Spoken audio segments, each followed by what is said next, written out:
Attention! Book of Serenity, Case 100.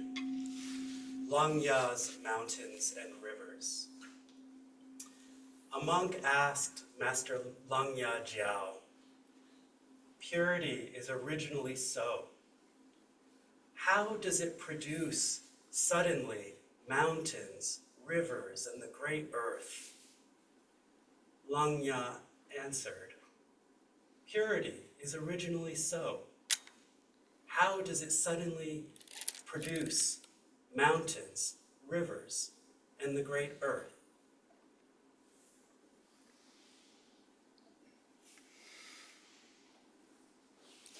Good evening.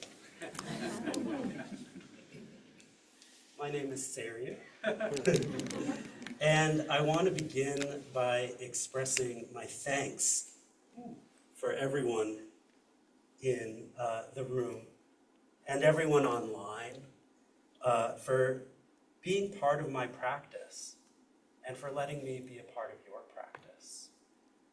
Perhaps just for this week of session or for the 2 weeks of Ango, or online in one of your Zoom boxes, me in San Diego, you, who knows? Or even over the past 25 years of practice with the village Zendo. In particular tonight, I want to thank Marco Sensei for coming. I have carried her as part of my practice since 2002, literally, since she actually sewed the straps of my rock suit. And having her here and hearing her voice mixed into the collective tonight feels just right. I'm especially grateful to my partner, Hossen, who I met 22 years ago at a village Zendo Tokudo ceremony. He has been stalwart and steadfast, gracious and patient with this wayward dragon, who has been at times deep in a dark cave and at times all fire and claws. I love you. So, the monk asks, "Purity is originally so. How does it suddenly produce mountains and rivers and the great earth?" Master Langya answers by asking the same question. What is the monk really asking, and what kind of answer is Langya giving? I hear my own questions about practice that I've brought onto the cushion, into the Dokusan room, and into my life. In Master Langya's answer, I hear my teacher's answers as they have, to my great frustration many times, not given me an inch of ground to stand on. The very first time I read this koan, it struck a nerve deep in me, one that Shinryu Roshi touched on in his talk at the beginning of the week. Just like Shariputra, I wondered, if there is an original purity, then how come this life sucks? Why is there struggle? Why do bad things happen to people, to me? Why am I overwhelmed by the way I feel? And if there's really an original purity out there, how do I get to it? I think we can probably all relate in some way to this monk's question, partly because it's baked into our culture. Any of us raised in one of the Abrahamic traditions grew up with the foundational myth of the Garden of Eden, that original purity we were expelled from into a fallen world of pain and struggle. All of us have found ourselves suddenly lost among the mountains and rivers, struggling on the switchbacks of difficult family relations, or fording the rivers of sickness, or just struggling to understand the meaning of life. I'd like to consider the monk's question and Master Langya's response via the lives of 3 Zen students I have known over my 25 years. I won't say I know them well, but well enough, since they're all actually me. The first Zen student was a skinny 23-year-old with dreadlocks down to his chest. I had graduated with a 4.0 from NYU, and all I could manage with my life was working part-time with a bunch of other intellectual weirdos at the now sadly defunct St. Mark's Bookshop. I was a classic case of what in the academic world is snarkily called an FTL, a failure to launch. I was miserable, and my only wish was to find an exit out of this world that I couldn't cope with and didn't feel competent to be in. My dreads, as far as I was concerned, were a sadhu's dreads, a renunciant who was shunning the world. In many ways, I was like a skittish mouse, racing this way and that across the vast office carpet of life. You had to be here last week. Feeling exposed and at wit's end, just looking for some dark space to crawl under and hide. Maybe that's why the mouse who ventured into the Zendo last week made a beeline across the vast space right to my zabuton to hide for a little moment in this little nook here. Maybe he recognized me as a kindred spirit. I wandered into the village Zendo, and there I found silence in a dimly lit room with others. Nothing was expected, nothing was needed, and that silence felt like the exit I was looking for. I came into the apartment on Washington Place just in time for sitting, not too early, lest I have to actually talk to someone. And I left right after, again, to avoid any interaction. On my first session, just a few months after starting to sit, right here at Wisdom House, during Ryotan Roshi's Shuso session that he spoke of earlier today, sitting right about there, where Shuko is, I had what I can only call a Kensho experience. This was it. I reached the ultimate point of meditation, and only a few months after starting to sit. It was a moment of intense and sustained concentration that lasted and lasted, and broke out into a shout in the Dokusan room. Enkyo, sensei at that time, laughed, and we had a great chat about the experience.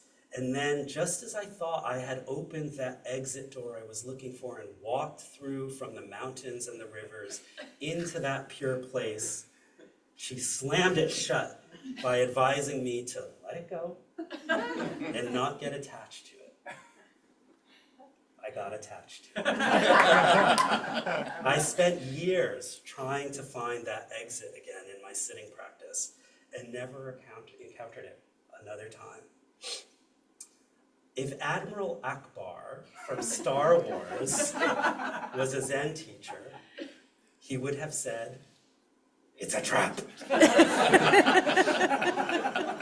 Okay, I wasn't sure if folks would get it. There were Star Wars folks in the For this student, I think Langya's response, purity is originally so. How does it suddenly produce mountains, rivers, the great earth? Is an encouragement to discover safety.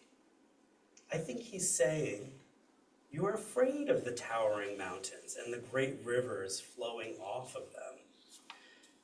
You don't understand how the world works, and so it frightens you.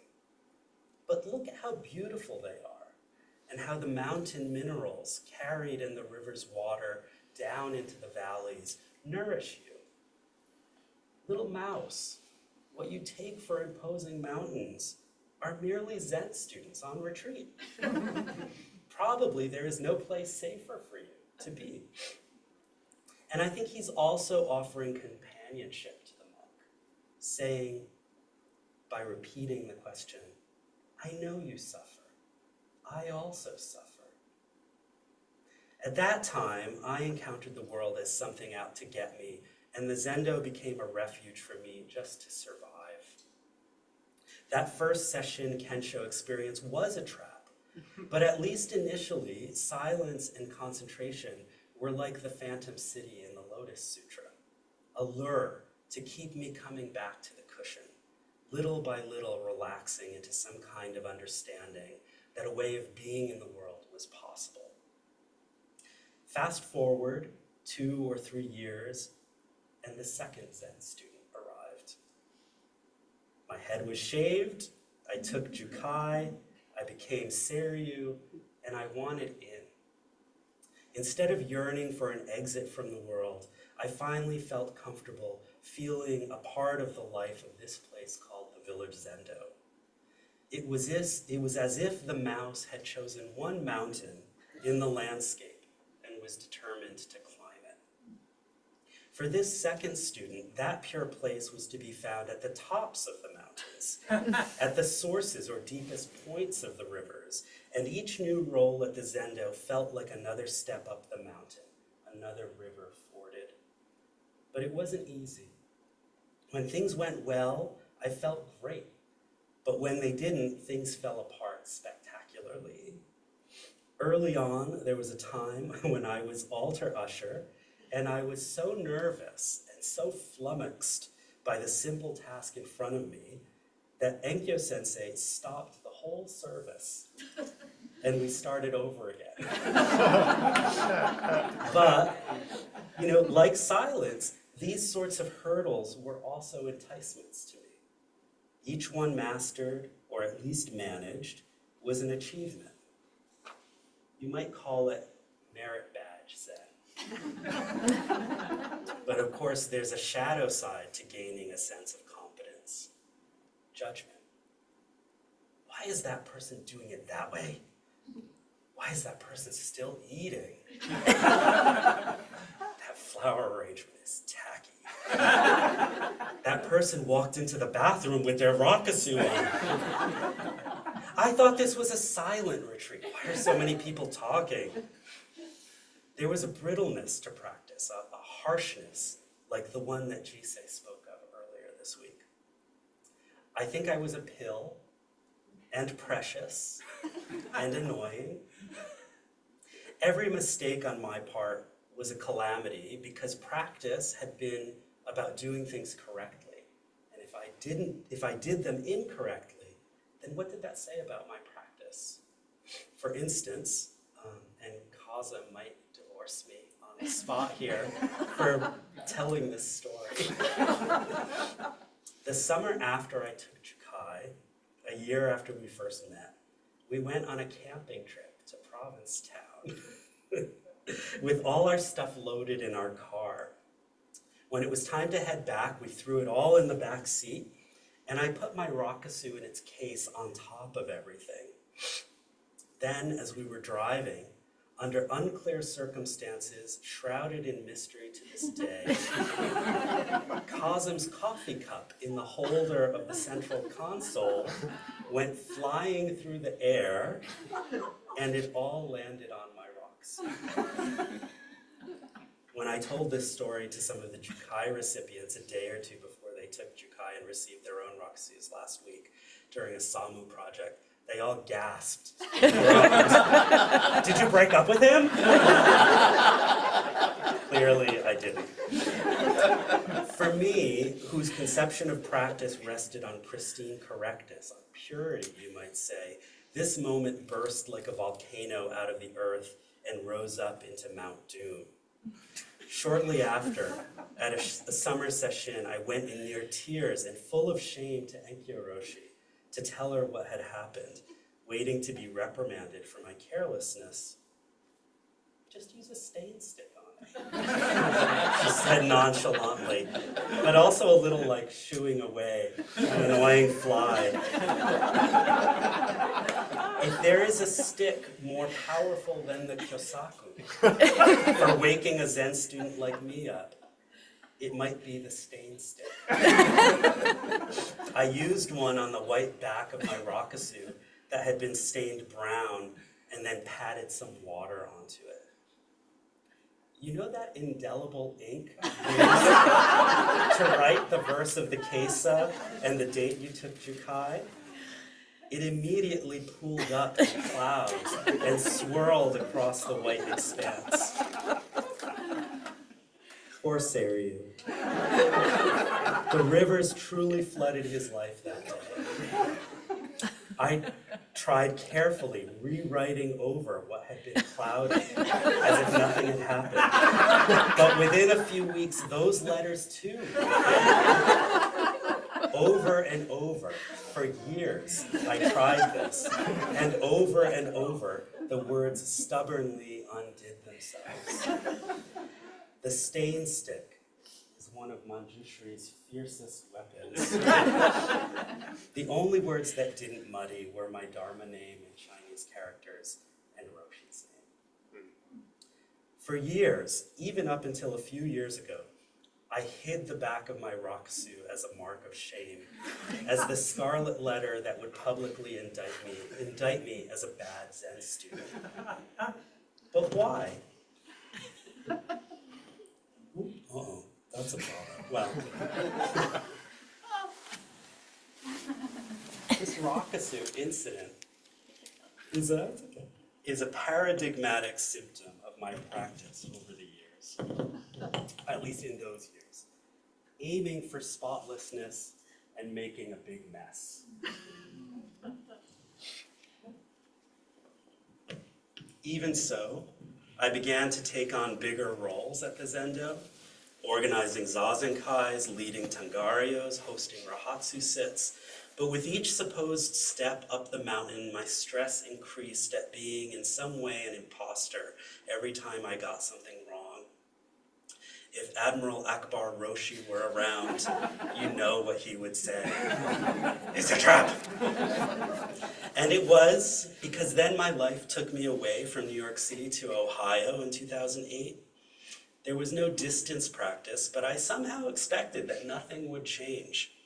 I would continue being an integral part of the Zendo, coming to summer and winter sessions, racking up my merit badges, filling the same kinds of roles I had previously been doing, and maybe taking on other ones.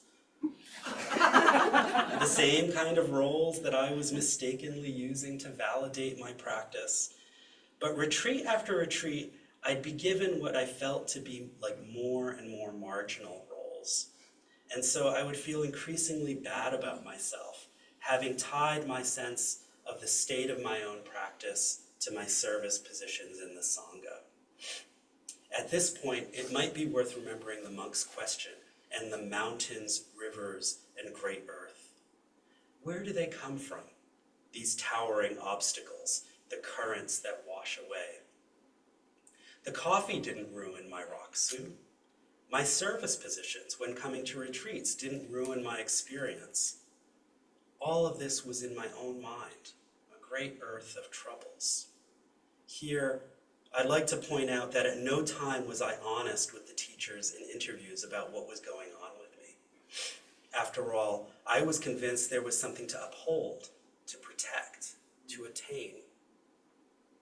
And if I had only been transparent about my feelings, what happened next probably could have been averted. So my advice to you is, please don't partition your practice into the spotless and the stained. Remember that it is not stained, not pure, without loss, without gain. And bring it, all of it, to the teachers when you enter the interview room, because really all of it is your practice. One session, I simply decided I would never come back. I decided that leaving each session miserable was not worth it anymore, and I went home to Ohio angry, but feeling justified in my decision. And then there was silence, but a very different kind than the kind that I had yearned for way back at the beginning. Months went by and I heard from no one. One session, 2 sessions, 3, 4 went by, and no one reached out. To have been, or at least to have felt that I had been such an integral part of the Zendo, and then not to have anyone check on me when I disappeared, was the ultimate hurt. Now I truly was alone in dark valleys and the shadows of the mountains, and at a loss as to how to cross the rivers in front of me. Not only had I felt wronged, but the ultimate blame lay with me, who had found what he thought of as that place of original purity, and then had failed to achieve a place in it. I was alone. But here's where I want to take a moment and acknowledge and express my deep gratitude for the Empty Fields Sitting Group in Oberlin, Ohio, where I lived. We were a band of Zen refugees who came from other places and landed in this small college town. There was no teacher, no training, just sitting in the spirit of Uchiyama Roshi's teachings and an ongoing book discussion group afterwards. I want to thank Empty Field for being an instrumental part of my life as a Buddhist and being such good spiritual friends. So I don't know if you are out there on Zoom, but thank you, John, Kathy, Marta, Tom, Jaffe, Aiden, and everyone else. I really felt the loss of working with a teacher and the forms, but now I can see that this was just what I needed. All those props were snatched away. And though it felt brutal at the time, I understand why Roshi didn't reach out to me. For years, practicing unmoored from this matrix of Sangha and training, I was at a loss. And at a loss is just another way of saying mu. What sort of Buddhist or Zen student was I without jobs to do and people to see me doing those jobs? Koans to pass and people to pass me on those koans. For years, life went on like this until I finally had to ask myself, who is my practice for? In those years, that silence was my teacher, my master Langya echoing my question back to me. And finally, I understood what I think Langya was trying to do for the monk in this koan. The monk asks, purity is originally so. How does it suddenly produce mountains, rivers, and the great earth? Langya throws the question right back at him. I hope it doesn't ever take you years and years to catch on like it did me. But what Langya is imploring this monk to realize is that no one can answer his question but him. Who is my practice for? It's right there in the question. This is my practice. What a freedom came with that realization. That second Zen student practicing his merit badge Zen died with the answer to this question. Sawaki Roshi put it in a way that is inimitable. To you who can't stop worrying about how others see you, you can't even trade a single fart with the next guy. Each and every one of us has to live out his own life. After 6 years, I returned for the first time to a session just like this one. What would I find when I walked in the door? At my Tangario some 15 years earlier, Roshi had said to all of us who had just become her formal students, now I am your teacher. No matter what, and no matter where you go, I will always be your teacher. And that's exactly what it was like. The prodigal son walked in the door, and there was no hesitation in the welcome I received, not just from her, but from the whole Sangha.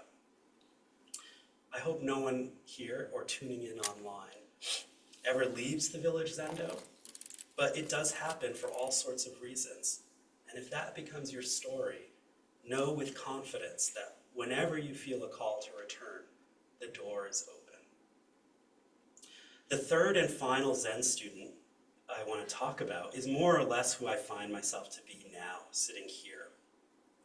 2 years ago, here at the summer session, having reconnected to the Zendo, I was standing in the chapel upstairs, listening to the reading of the Ango entry dedication, and I heard words I'd heard many times before. Dao Wu says, give yourself over to everyday mind. There is nothing sacred to realize outside of this. This what? What is Dao Wu referring to? All of a sudden I heard, as they say in the Vimalakirti Sutra, over and over, what I had never heard before. Nothing sacred to realize outside of this. This. This. This. Moment after moment. Just this. Nothing outside of this. No core underneath the surface, no secret behind plain everyday life, no gift inside the box, no candy at the center of the Tootsie Pop. The monk asks, purity is originally so. How do mountains and rivers and the great earth arise? He has this idea that there is this real thing, this purity that is veiled by the everyday world. Just like me, first trying to escape the world via Zen, then trying to build a world around me out of Zen. Either way, that's a lot of work and a lot of stress. In that moment, listening to those Ango entry words, it all fell away. Just this. Purity is originally so. Even to say it can be too much. Sawaki Roshi goes on to say in that quote about farts, living out the Buddha Dharma means fulfilling your function completely without knowing that you're doing it. A mountain that doesn't know it's tall, the sea doesn't know it's wide and deep. Religion means living your own life, completely fresh and new, without being taken in by anyone. Since then, that has been my practice, and recently it's led me to a new question. How do I live a true life? Or put another way, how is my life my practice? What would Master Langya's answer be to me and my questions? How do I live a true life? How is my life my practice? Of course it would be, how do I live a true life? How is my life my practice?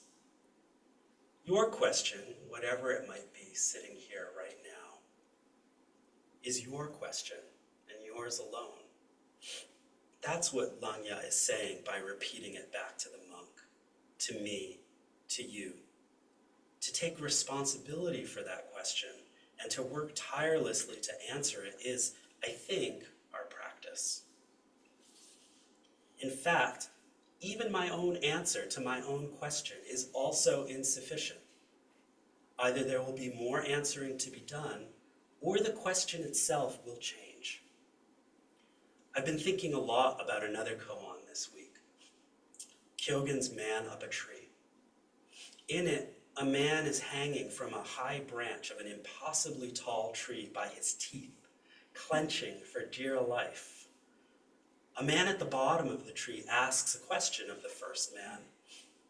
What is that first man to do? Remain silent? If so, he's useless. Open his mouth and answer? If so, he loses his life. I feel like in this koan, the monk is the man at the bottom of the tree. He has a genuine question about his life. Langya does indeed let go and answer the monk's question, losing his life in the process. Hurtling through the void of questioning and free fall. But his answer to the monk is the monk's own question, inviting him to open his own mouth there on the so-called ground and hurtle through the void with the teacher, realizing there was never any ground to begin with and none ever to be found. That first student I spoke about, skinny, dreadlocked young Marco, his question was something like, where can I hide? The second student, now Seiryu, in crisis and a village zendo prodigal son, was asking, who is my practice for?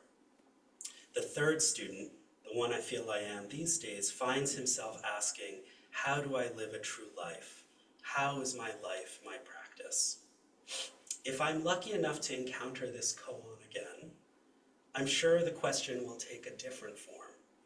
In any case, Langya is encouraging me and you to let go and plummet into the living of it. It's important to note that this has not been a story of improvement or evolution. Not one of these three versions of me has come or gone. They're all in me today. This latest one isn't any better than the first or the second. Why? Purity is originally so. The mountain doesn't need to know it's tall. The river doesn't need to know it's swift. The earth doesn't need to know it's great. They just are. Each of those moments in my life just were. How could they be otherwise? There's no need to exit. And every place, every moment, every thought and feeling is a place to enter. I'll close with some words of Maizumi Roshi that I once heard in a recorded talk on a cassette tape that had been floating around the Zendo more than 20 years ago, and which have always stayed with me.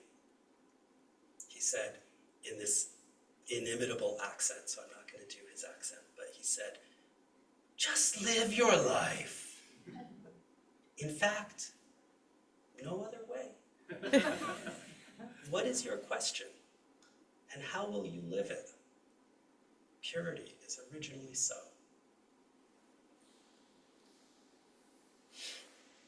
There is a verse about this case, and I've asked Shugo to read it. Seeing the existing world without considering it existent, turning the hand over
The inexhaustible lions roar!